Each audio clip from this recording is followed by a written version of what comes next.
Hello everyone, and welcome back to the Tales That Haunt. Tonight I have a story that will make you never look at windows the same way again. A story about a small town, a quiet house, and a child who shouldn't be there. It all began in a town where the streets were lined with old brick houses and iron gates. Even in summer, a damp chill lingered in the air, carrying the faint scent of wet earth. At night, a thin fog crept along the alleys, curling around lampposts that flickered with a weak, struggling light. At the very end of Maple Street stood a house, tall and narrow, with peeling paint and windows that seemed to stare down the street. By day it looked ordinary, almost charming. By night it looked alive. Emily, a young mother, had moved into that house with her 5-year-old son Liam. She had hoped for a fresh start after a difficult year.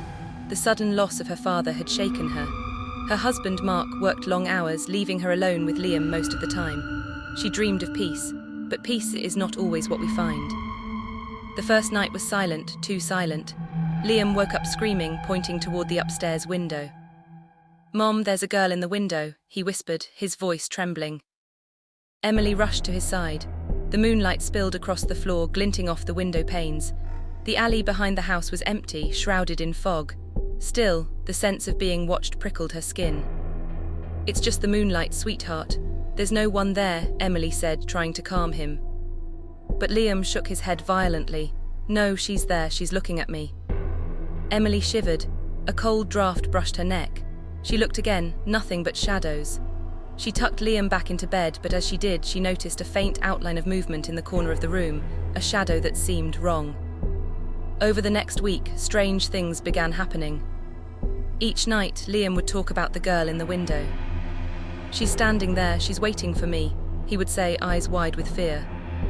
Emily noticed objects subtly moving. A toy car slightly off the carpet, a book fallen to the floor. Cold spots appeared in hallways she had walked through moments before. Reflections in mirrors seemed to distort, showing shadows that shouldn't be there. One night, Emily decided to stay awake. She watched Liam sleep, and then she saw it. A small figure standing in the dark corner of his room. Watching, silent, her heart pounded as she blinked. When she looked again, it was gone. The next morning she went to the town library, searching for any history of the house. She found a yellowed newspaper clipping. A young girl had vanished from the house nearly 50 years ago. Her name, Margaret. The elderly neighbour, Mrs. Carmichael, noticed Emily's anxious glances at the window. "That window, it's not just glass," she whispered, leaning on her cane. "It's a door, that girl, she never leaves." Emily tried to laugh it off. Superstition, she told herself. But that evening, Liam came running to her again. "Mom, she's crying tonight. She wants me to come play." Emily peered out the window. Moonlight reflected off a faint handprint on the glass, but no one was there. Emily tried ignoring it. She closed the blinds, played soft music, and attempted to distract Liam. For a few nights, it seemed nothing happened. But then small, unsettling signs appeared. Toys arranged in strange patterns, mirrors fogging with messages she couldn't read, footsteps packing just outside Liam's room at exactly 2:13 a.m. every night. She began recording the room with her phone. Reviewing the footage, she saw fleeting glimpses of a childlike figure moving just beyond the frame. Emily decided to research more. She dug into local archives, finding old photos of the house. One photo showed a girl staring directly at the camera from the upstairs window, Margaret. Her eyes seemed too alive for a photograph, too present. That night, Emily awoke to Liam whispering, "Mom, she's calling my name." Emily looked toward the window. There she was, a small girl standing silently outside, her dress torn and dirty. Hollow eyes staring straight at Liam.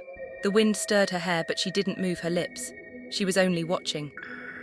The next day, Emily found a diary hidden in the attic. The entries belonged to Margaret. They described loneliness, longing, and a desperate hope someone would notice her.